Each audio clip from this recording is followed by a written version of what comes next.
اعوذ باللہ من الشیطان الرجیم بسم اللہ الرحمن الرحیم الحمد للہ العالم العلیم القادر الکبیر الذی لیس لہ نوع ولا جنس ولا نظیر الذی امر النبی البشیر والنظیر وصاحب المعراج وسراجا منیر یا ایہا الرسول بلغ ما انزل الیک من ربک فی خم الغدیر فقال رسول اللہ من کنت ولیہ فعلی ولیہ والامیر الصلاة والسلام علی سیدنا وسید العرب والعجم حبیبنا وحبیب قلوبنا شفیع ذنوبنا طبیب نفوسنا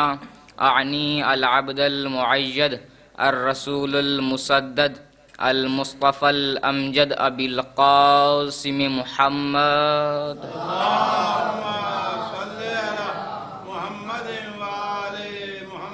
ثم الصلاة والسلام على سید الاوصیاء و امام المتقین وقاتل المشرکین علی ابن ابی طالب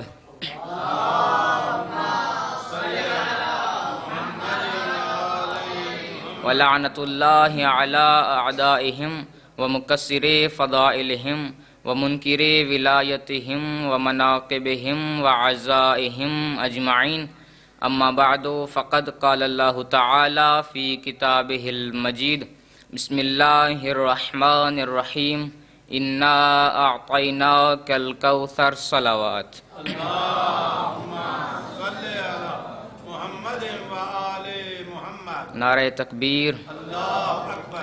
یہ وہ نعرہ ہے کہ جسے ہمارے امام علی نے ہر میدان میں لگایا ہے۔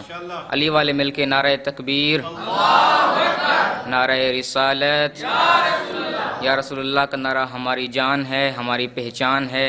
شیعہ سنی مل کے نعرہ رسالت، ہماری جان، ہماری پہچان، ہماری ذہنیتوں کی پہچان، ہماری حیثیتوں کی پہچان، میرا خاموش مجمع ہمارے بڑوں کی شرافت کی پہچان، ہماری ماؤں کی گود کی طہارت کی پہچان۔ علی والے مل کے بازو بلند کر کے نعرہ حیدری، بار دیگر حیدری، بلند تر صلوات۔ اللہم صلی علی محمد وآل محمد۔ بغیر کسی طول و تمہید کے گفتگو کا آغاز کرتے ہیں۔ بسم اللہ۔ تمام تعریفیں ہیں اس خدا کے لیے کہ جو سمندروں کا خالق ہے، جو نہروں کا مالک ہے، جس نے نہریں بنائیں، جو لہروں کا مالک ہے۔ بھئی اس جملے بولیے گا، لیکن کمال بات تو یہ ہے کہ سمندر کا خالق ہونے کے باوجود سمندر کے پانی سے اتنی محبت نہیں کرتا کہ جتنی محبت آنسو کے اس قطرے سے کرتا ہے جو حسین کی یاد میں نکلتا ہے۔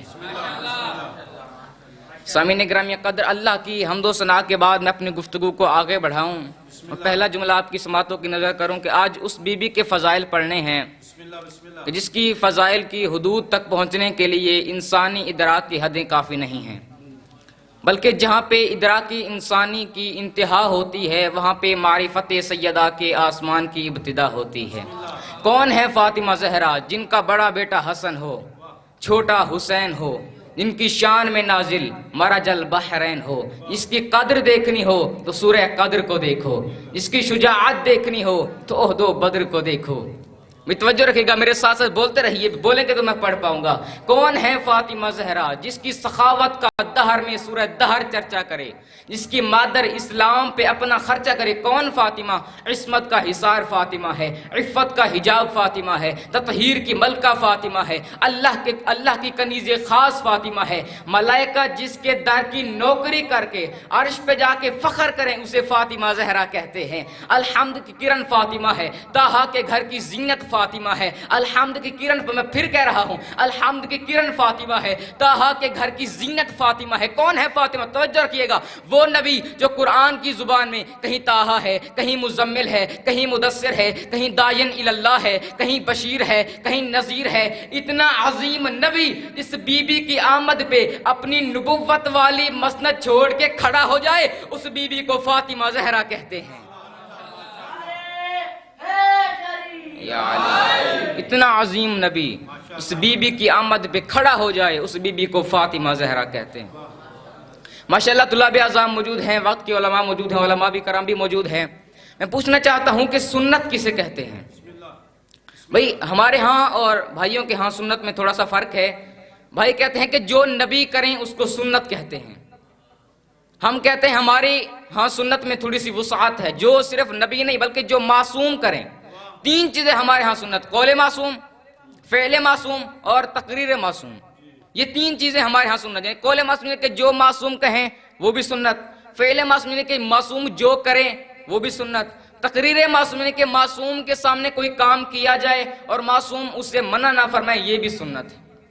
اس بات پہ تو ہم سارے متفق ہو گئے کہ جو نبی کریں وہ بھی سنت ہے، اور یہ اہل سنت کی کتابوں میں بھی لکھا ہوا ہے کہ جب بھی فاطمہ آتی تھی نبی کھڑے ہو جاتے تھے۔ تو آج کے علماء نبی کی اس سنت پہ عمل کیوں نہیں کرتے؟ اہل سنت کو چھوڑی ہمارے تشیعوں کے علماء بھی سنت پہ عمل نہیں کرتے۔ آپ نے کبھی سنا ہو کہ کسی عالم کی بیٹی آئی ہو اور کوئی عالم اٹھ کے کھڑا ہو گیا ہو؟ عالم مجھے جواب دیں گے، علماء مجھے جواب دیں گے، علی عباس معصومی ہم کھڑے تب ہوتے جب نبی بیٹی سمجھ کے کھڑے ہوتے، نبی بیٹی سمجھ کے کھڑے نہیں ہوتے تھے، مقام سیدہ کو دیکھ کے کھڑے ہوتے تھے۔ یا علی، اس سنت پہ عمل کرنے سے پہلے محمد جیسا بابا لانا پڑے گا، فاطمہ جیسی بیٹی لانے پڑے گی، اور خدا کی قسم کائنات میں نہ کوئی محمد جیسا بابا نہ فاطمہ جیسی بیٹی۔ صلوات پڑھیے محمد و آل محمد پہ۔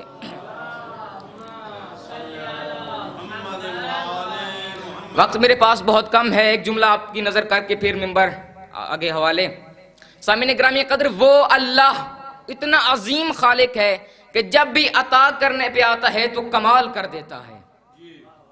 اس کا ہم پہ سب سے بڑا کرم یہ ہوا کہ اس نے ہمیں نیستی سے ہستی عطا کی۔ ہم کچھ نہ تھے، اس نے ہمیں عدم سے وجود عطا کیا۔ اگر ہمیں نہ بناتا ہم کچھ کر سکتے تھے؟ آپ تو میرے ساتھ ساتھ بولتے رہیے، ہمیں نہ بناتا ہم کچھ کر سکتے تھے؟ نہیں، جب ہوتے ہی نہ تو کیا کرتے؟ اس سے بڑا کرم یہ ہوا کہ اس نے ہمارے سروں پہ شرافت کا تمغہ سجا کے ہمیں اشرف المخلوقات بنا دیا۔ اس سے بڑا کرم اس نے عطا کرنا چاہا، اس نے کہا کہ بنا تو دیا، اب اس کو بھی کچھ عطا کر دیتا ہوں۔ تو پھر جب نے اس کو عطا کرنا چاہا تو پھر اس نے ہمیں آگے منزل تسلیم پہ لا کے مسلمان بنا دیا۔ تو جو رکھی نتیجے تک میرے ساتھ چلے گا، انشاءاللہ نتیجہ بہت خوبصورت آئے گا۔ تو پھر اللہ نے اور عطا کرنا چاہا، اس نے کہا میرے خزانے میں کوئی کمی تو نہیں ہے، اس کو اور عطا کر دیتا ہوں۔ تو پھر اللہ نے ہمیں منزل تسلیم سے منزل ایمان پہ لا کے مومن بنا دیا۔ تو پھر اس نے اور عطا کرنا چاہا، اس نے کہا میرے خزانے میں کوئی کمی نہیں، اس کو اور عطا کر دیتا ہوں۔ جب اللہ اور عطا کرنے پہ آیا تو ہمیں منزل ایمان سے منزل ایقان پہ لا کے موقن بنا دیا، یقین رکھنے والا بنا۔ نتیجے تک چلیں گے تو بہت انشاءاللہ لطف آئے گا۔ ہمیں یقین رکھنے والا بنا دیا۔ اس نے چاہا کہ ان یقین رکھنے والوں میں سے بھی کچھ کو اور کچھ عطا کروں، تو اس نے ان یقین رکھنے والوں میں سے کچھ کو چن کے منصب ولایت پہ فائز کر کے اپنا ولی بنا دیا۔ تو جو ہے سامعین محترم، اس نے آگے اور عطا کرنا چاہا، منصب ولایت سے آگے لے جانا چاہا، تو اس نے انہی منصب ولایت پر فائز لوگوں میں سے کم و بیش 1,24,000 کو چن کے منصب نبوت پہ فائز کر کے اپنا نبی بنایا۔ تو اس نے چاہا کہ ان نبیوں میں سے بھی کچھ کو افضل بنا دیتا ہوں، کچھ کو کچھ پر افضل بنا دیتا ہوں۔ تو اس نے 1,24,000 میں سے 313 کو چن کے منصب رسالت پہ فائز کر کے رسول بنا دیا۔ بھئی نتیجہ آنے والا، ذرا میرے ساتھ چل دیے گا، بولتے رہیے، میرے ساتھ بڑا لطف آئے گا۔ اس نے 313 کو چن کے اپنا رسول بنا دیا۔ اس نے چاہا ان 313 میں سے کوئی تو ہوں جو ان سب سے افضل ہوں، تو اس نے 5 کو چن کے اولو العزم نبی بنا دیا۔ تو اس خالق نے چاہا ان 5 میں سے کوئی تو ایسا ہو جو ان سب کا سردار ہو، اس نے مصطفیٰ کو چن لیا۔ جب پوری کائنات میں سے منزل کمال پہ مصطفیٰ کو چن لیا تو اس نے چاہا اس اپنے حبیب کو بھی کچھ عطا کر دوں۔ تو اس نے جب مصطفیٰ کو عطا کرنا چاہا، سنا کہ کیا عطا کیا؟ کوئی عام چیز عطا نہیں کی۔ جب مصطفیٰ کو عطا کیا پھر عام نے کہا انا اعطیناک الکوثر، ہم نے فاطمہ عطا کر دی ہے۔ یا علی، ہم نے تجھے فاطمہ عطا کر دی ہے، مصطفیٰ کو فاطمہ عطا کی۔ بس آخری جملہ، یہاں پر ایک سوال پیدا ہوتا ہے کہ نوجوانوں کے ذہن میں عموماً یہ سوال پیدا ہوتا ہے کہ جو فضیلت اللہ نے حضرت عیسیٰ کو عطا کی وہ مجھے کیوں نہیں عطا کی؟ بھئی میرے اندر کیا کمی؟ اب ممکن ہے کہ خواتین کے ذہن میں سوال پیدا ہو جو فضیلت اللہ نے حضرت مریم کو دی وہ مجھے کیوں نہیں دی؟ بھئی میرے اندر کیا کمی ہے؟ یہاں بات فاعلیت فاعل کی نہیں، قابلیت قابل کی ہے۔ لگتا ہے مجھے سمجھانا پڑے گا۔ یہ مثلاً میرے ہاتھ میں پانی کا جگ، اس میں ایک گلاس، اور میں چاہتا ہوں کہ یہ جگ والا سارا پانی گلاس کے اندر آ جائے، کیا آ جائے گا؟ کیا کوئی کہہ سکتا ہے مولانا آپ پانی ڈالنے کی قوت نہیں رکھتے کہ میں جگ اٹھا نہیں سکتا، پانی انڈیل نہیں سکتا؟ بھئی ڈال سکتا ہوں، پھر آ کیوں نہیں رہا؟ اس میں اتنا ظرف نہیں ہے کہ جگ والا سارا پانی اس کے اندر آ جائے۔ ذرا توجہ رکھیے گا، اللہ نے فاطمہ جیسا تحفہ دنیا میں بھیجنا تھا، وہ خالق کائنات پوری کائنات میں دیکھتا رہا وہ کون سا گھر ہوگا جس میں فاطمہ کو بھیجوں گا، وہ کون سی آغوش ہوگی جس میں فاطمہ کو بھیجوں گا۔ تو مجھے کہنے دو نا، خدا کی قسم پوری کائنات میں اللہ کو فاطمہ دینے کے لیے یا خدیجہ ملی ہے یا محمد ملا ہے، یا خدیجہ ملی ہے یا محمد ملا ہے۔ بھئی لگتا ہے کہ نعرے لگانے پہ یہاں پر پابندی ہے۔ نہیں پابندی نہیں، تو پہلے یہ پڑھ دیں گے، اسی میں پڑھ دیں گے۔ یا علی یا علی یا علی۔ ماشاءاللہ یہ جو بھی ایک جملہ ایک آپ کی خدمت میں عرض کرتا ہوں، پھر زحمت تمام۔ بسم اللہ مرحبا۔ جو بی بی مدینے کے ایک مٹی کے چھوٹے سے گھر کے فرش پہ بیٹھ کر کیا بات، عرش کے ملائکہ پہ حکومت کرے اس کو فاطمہ کہتے ہیں۔ سبحان اللہ۔ یہ جملہ صرف میں نے خطابت کے رنگ میں نہیں کہا، بلکہ اس کے پیچھے روایت موجود ہے۔ ہمارا لاکھوں سلام بی بی ام سلمہ پہ۔ روایت کرتی ہے کہ ایک دن میرا دل بنا کہ میں فاطمہ کے گھر جا کے سیدہ کی زیارت کروں۔ کہتی ہے میں چلتی چلتی فاطمہ کے گھر میں آئی، جیسے ہی میں نے پہلا قدم سیدہ کے گھر میں رکھا میں نے منظر بڑا عجیب دیکھا۔ کیا دیکھا؟ جھولا جھلایا جا رہا ہے، جھولے میں حسین ہے لیکن جھلانے والا کوئی نہیں۔ کہتی ہے میں چند قدم آگے گئی، کیا دیکھا؟ ہانڈی پک رہی ہے، پکانے والا کوئی نہیں۔ چند قدم آگے گئی، کیا دیکھا؟ چکی چلائی جا رہی ہے، چلانے والا کوئی نہیں ہے۔ کہتی ہے میں چلتی چلتی چند قدم آگے گئی، جیسے ہی میں نے پہلا قدم حجرہ بطول میں رکھا میں نے کیا دیکھا؟ بطول سوئی ہوئی ہیں، تسبیح کے دانے چل رہے ہیں مگر چلانے والا کوئی نہیں ہے۔ کہتے ہیں اضطراب کے تیور لے کے جیسے ہی میں بارگاہ رسول میں آئی، رسول نے میرا چہرہ دیکھا پر کہا ام سلمہ کہیں فاطمہ کے گھر سے تو نہیں آئی؟ کہتے ہیں یا رسول اللہ تو میں فاطمہ کے گھر سے ہوں، لیکن منظر میں نے بڑا عجیب دیکھا ہے، جھولا جھلایا جا رہا ہے، جھولے میں حسین ہے مگر جھلانے والا کوئی نہیں، چکی چلائی جا رہی ہے مگر چلانے والا کوئی نہیں، ہانڈی پک رہی ہے پکانے والا کوئی نہیں، تسبیح کے دانے چل رہے ہیں مگر چلانے والا کوئی نہیں۔ رسول نے کہا ام سلمہ پریشان کیوں ہو رہی ہے کہ یہ کسی عام کا گھر ہے، یہ کسی عام بیٹی کا گھر نہیں، یہ تو میری بیٹی فاطمہ کا گھر ہے۔ یاد رکھنا چکی چلانے والا اسرائیل تھا، ہانڈی پکانے والا میکائیل تھا، جھولا جھلانے والا جبرائیل تھا۔ فاطمہ یاد رکھنا ام سلمہ جس کے گھر کی نوکری کو عرش کے ملائکہ فخر سمجھے اسے فاطمہ کہتے ہیں۔ وما علینا الا البلاغ المبین۔